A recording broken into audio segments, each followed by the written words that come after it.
Thank you all very much for coming. I'm going to take 1 minute to do a very quick introduction.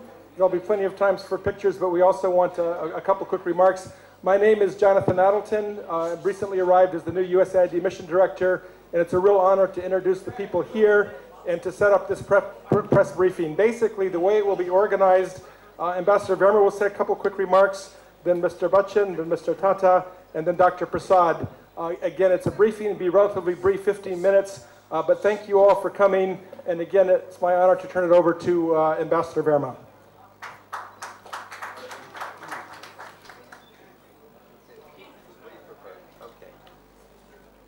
Thank you all for being here. When President Obama and Prime Minister Modi talked about renewed partnership, His Excellency, the Ambassador of the United States of America, Mr. Ratan, Tata, Dr. Prasad, members of the media, thank you so much, Mr. Ambassador, for inviting me here today and giving me an opportunity to express my views on this very noble cause that you have undertaken under the American Embassy. I met Ambassador Verma at a formal function in Rashtrapati Bhavan, and as we were casually walking out, he talked to me about wanting to meet up and speak to him about a cause that he was wanting to promote and propagate. I felt that was perhaps just a casual little chat that people, when they go to formal functions, have, but the ambassador actually followed it up with a letter, and I immediately responded to it.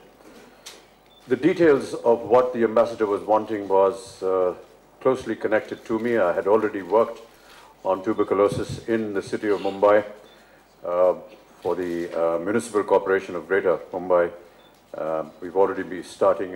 We have already started a campaign, and many films have been made, and this propaganda was already on.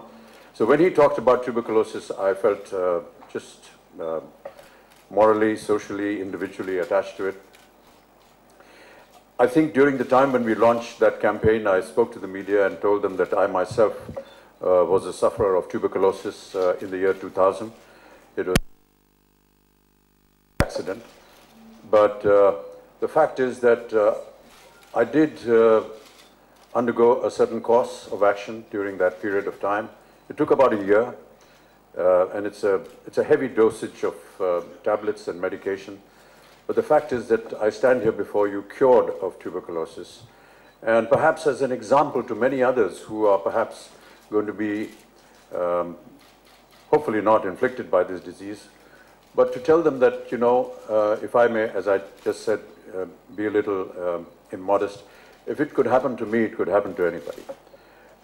Tuberculosis is normally linked with having spread in a community of people that live in lesser means, in poor environments, and I felt that we who are fortunate enough to have lived in better environments can get this disease than anybody could. But there is a cure for it, and we've just had a wonderful meeting with several medical heads of the country, corporate heads, where we've discussed many of these issues. There's been great support from the American Embassy. We've just heard the ambassador making a contribution of $100 million. We've had wonderful inputs from the government of India by Dr. Prasad, who has given us an insight into what the government of India is undertaking. I myself am committed to this cause. As I said, I've already been involved with the MCGB campaign, and the government of India has just made an offer to me at the meeting before this, and I have very happily agreed to be ambassador for the country to eradicate tuberculosis. Some of the things that are associated with tuberculosis, apart from the fact that I suffered from it, was to me disturbing, is the part that discriminates individuals from society. In particular, women, young women of marriageable age are discriminated against in various communities if they are known to be carrying tuberculosis.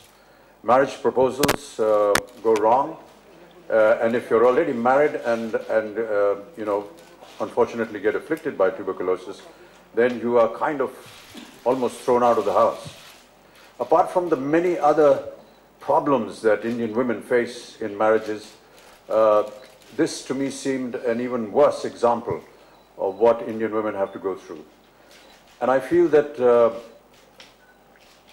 this can be corrected in a sense if we work towards this campaign where we can detect it, cure it, and make a kind of awareness with people, and particularly these homes where these married women are facing all these problems, these social problems, the stigma of being sort of made an alien in society, to be told that this is not something that needs to be put away. It can be treated, and here is one example that is standing in front of you.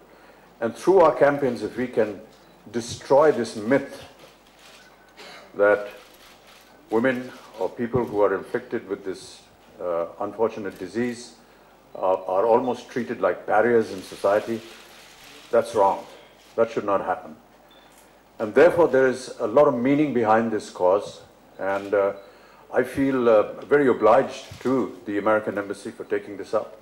I feel obliged to the Government of India and Dr. Prasad for initiating this, and of course to Mr. Tata for giving us his great support, not just in his various corporate activities, but also when you have a name like Ratan Tata, people want to take you a lot more seriously. I have committed myself to this cause primarily because, as I said, there was individual interest. I feel that alienating people from society because they are suffering from a particular stigma is wrong, and we should correct that. I feel that we can all sit here and discuss to the media lovely words and lovely ideas and lovely thoughts, but I want to still instill in the people that are going to be looking after this campaign that it is the worker who is going to go out into the fields, into the rural areas, into the smaller villages, to inculcate in them this theory that here is a medication that can cure you, and that is not a stigma. It is something that you should not use to get rid of certain members of your own society. So it is that worker that is actually the most important person. I say this because during the time of the polio campaign, of which we were very successful with, it was the worker that actually went into very dangerous terrains all throughout the country to administer those 2 drops of polio vaccine. And that is why today India is polio-free after a huge effort of almost 8 years. I do hope that whenever a construct is made, Ambassador and Mr. Tata and Mr. Dr. Prasad, of how this operation is going to work, that we choose very dedicated workers. And I do hope that the Government of India and various states where these people go and work are given the encouragement and the facility to be able to go out and work in these fields, because they are the people that will be actually responsible for bringing notice to us where help is required.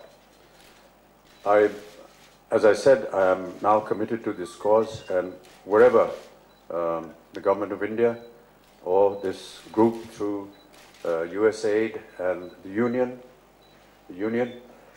wishes and desires me to operate, I shall be more than happy to do this. Thank you.